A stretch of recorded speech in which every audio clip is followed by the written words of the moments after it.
जैसा कि आपको पता है कि गर्मियाँ अपने अरूज पे चल रही हैं, तो बस हम लोगों ने भी सोचा कि कूलर नू टाकी शाकी मार लो, क्योंकि एन भी चलाने दे देना आई गए ने। खैर कूलर को बाहर निकाला और बस मैंने सोचा कि इसको साफ़ करते हैं। साफ़ करने के साथ साथ ना मैंने कहा इसकी डीप क्लीनिंग हो जाएगी। एक दफ़ा ना डस्ट से ना मुझे तो एलर्जी हो जाती है, अगर ज़रा सी भी डस्ट हो ना। आजकल तो मौसम नहीं है वैसे एलर्जी का, लेकिन सर्दियों में जो इशू रहा है ना, उसकी वजह से मुझे हर चीज़ से इतना डर लगता है ना कि ज़रा सी डस्ट हो ना, मैं उस चीज़ को हाथ ही नहीं लगाती।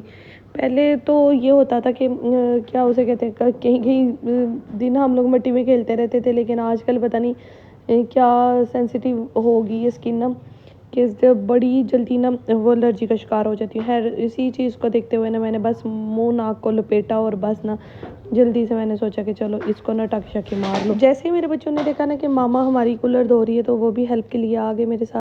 बस फिर इन्होंने ना क्या उसे कहते हैं, मेरी मदद की और सर्फ़ वगैरह डाल के ला दी, और बार बार मेरी मदद के लिए ना ये सारे आ रहे थे।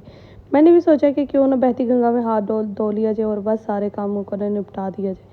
सारे बहन भाई मेरे साथ ना काम कर रहे थे, और बस ना क्या उसे कहते हैं, कूलर हमारा देखते ही देखते साफ़ हो गया। इतनी ज़्यादा इसके अंदर डस्ट और वो मिट्टी निकली थी ना, सही बात है, यकीन माने हालांकि संभाल के रखने के बावजूद ना ये हाल था इसका। मैंने ना इसके कोनों-कोनों में ना जहाँ तक हाथ जाता था ना, वहाँ पे ना डाल के तो बस इसको ना जो लूफ़ा नहीं हम लोगों ने बनाया होता है, ये ना तोरी होती है, तोरी को सुखा के ना उसके अंदर से निकलता है, तो हम लोग नहाने के लिए यूज़ करते हैं। तो मैंने कहा चलो इन 2-3 पड़े हुए थे, मैंने कहा एक इधर ऐसे ही यूज़ कर लेते हैं, फिर बस नहाने के लिए ना नया लगा लेंगे। अभी इसको ना साफ़ कर लें। ये थोड़ा-सा हार्ड होता है, और इससे ये है कि प्लास्टिक के ऊपर ना स्क्रैचेस भी नहीं डलते, वरना तो अगर कोई और चीज़ यूज़ की जाए ना, तो प्लास्टिक के ऊपर निशान पड़ जाएंगे जो बिल्कुल भी अच्छे नहीं लगेंगे। अलीना बता रही थी कि मामा इसके ना तीनों बटन ख़राब हैं, तो क्या किया जाए। फिर मैंने सोचा कि चलो क्लीनिंग तो अंदर इधर से बाहर से तो हो गई है ना, तो बस फिर अब अंदर से भी कर ली जाए। फिर सारे पेच वगैरह खोले और बस इसको ना मैंने स्क्रू खोल के ना, तो इसको ना बस निकाल दिया जालियों को बाहर। अब जाली अंदर से तो बिल्कुल साफ़ हो गई, नीट एंड क्लीन, लेकिन बाहर से ये जो आपको नज़र आ रहा है ना, जो जालियों के अंदर ऐसे जाले जाले बने हुए मट्टी सी, ये ख़त्म करने का अगर किसी के पास तरीका है ना, तो कमेंट सेक्शन में मुझे लाज़मी बताइएगा। जैसे मैंने स्क्रू वगैरह निकाल के ना, तो इसको वापस धो के ना तो असेंबल किया ना, तो उसके बाद मुझे पता चला कि इसका ना क्या उसे कहते हैं, इसके चल ही नहीं रहा। मैंने कहा चलो जी नया स्यापा डल गया, अब फिर दोबारा मैकेनिक को बुलाया जाए और फिर ना दोबारा इसको सही करवाया जाए। मेरे साथ ये मिनी मैकेनिक भी लगा हुआ था, और साथ में इसकी बहन भी मेरे साथ मदद कर रही थी, और ये दोनों बहन भाई भी ना फुल सपोर्ट के साथ ना सारे नट्स वगैरह खोल रहे थे, इसके स्क्रू जितने भी थे ना खोल के ना, तो मेरी मदद कर रहे थे। कहते हैं कि मामा आपकी मदद करते हैं और फिर देखना सारा सही हो जाएगा। बच्चों की हेल्प तो एक तो ये है कि एक्टिविटी हो जाएगी समर में, और बच्चों के लिए ना तो वैसे तो घरों से निकलने वाली और कोई एक्टिविटी तो है नहीं है, लेकिन ये बिल्कुल सही है, सेफ है। आप बच्चों के साथ मिलके घर के काम करें, सफाइयाँ करें, ताकि बच्चे भी इससे कुछ सीखें और बड़े भी। फिर मैंने देखा कि इसके अंदर ना ये वाली तार है ना जो डैमेज हो गई थी। फिर यही अपना हमारा एक ही हथियार था जिसे हमने सारा कूलर ठीक किया। इस हथियार का ना बहुत ज़्यादा फ़ायदा हुआ। खैर इस छुरी की मदद से ना मैंने सारी तार को निकाल दिया, और फिर टेप को निकाला जहाँ से ये ना टूटी हुई थी। ये फ़ायदा हो गया कि मेरी ये स्क्रू लगने की वजह, सॉरी टेप लगाने की वजह से ना तो वो दोबारा से चल पड़ा।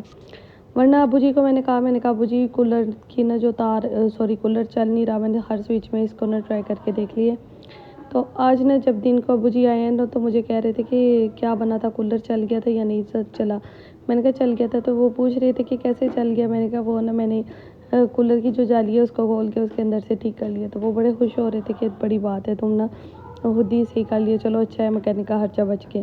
खैर मैकेनिक तो यहाँ से मिलते भी नहीं, कितने दिनों से हमारी मशीन वॉशिंग मशीन है ना जो ख़राब है। डॉलर्स वालों को कंप्लेन की और उन्हें बुलाया था, और फिर उसके बाद ना वो आए। ये बागवाल कला से है। क्या मैं वैसे डिस्कस तो नहीं करना चाहती, लेकिन बातों ही बातों में आप लोगों से कह रही हूँ। ग्रीन कलर की पगड़ी पहनी हुई थी, चले बंदा पगड़ी का ही लिहाज कर लेता। आया बंदा और उसने हाथ लगाया, हाथ लगाने के बाद कहता है कि वो डॉलर्स सर्विस सेंटर वालों की तरफ से आया हुआ था। कहता है कि ये ना इसका पंप ख़राब है, पंप नहीं आ डलेगा। मैंने कहा आपने देखा तो कुछ है नहीं है, नहीं पंप नहीं आ डलेगा, बस हमें देखने हाथ लगाने से पता चल जाता है।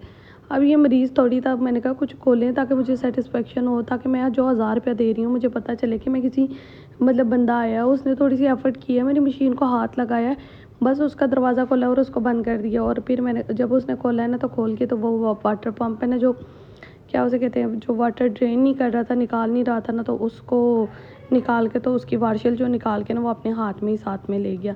वाटर पम्प निकाल के ना हमें दे गया और वार्शल उसके साथ ले गया। कंपनी अब का तो बड़ा 8-9 नाम होता है, लेकिन मेरा टोटली इनसे भरोसा उठ गया था। है अल्लाह ताला इनको पूछे कि मेरा 1000 रुपया भी ले गए और साथ में वार्शल भी और वो पंप भी निकाल के रख गए।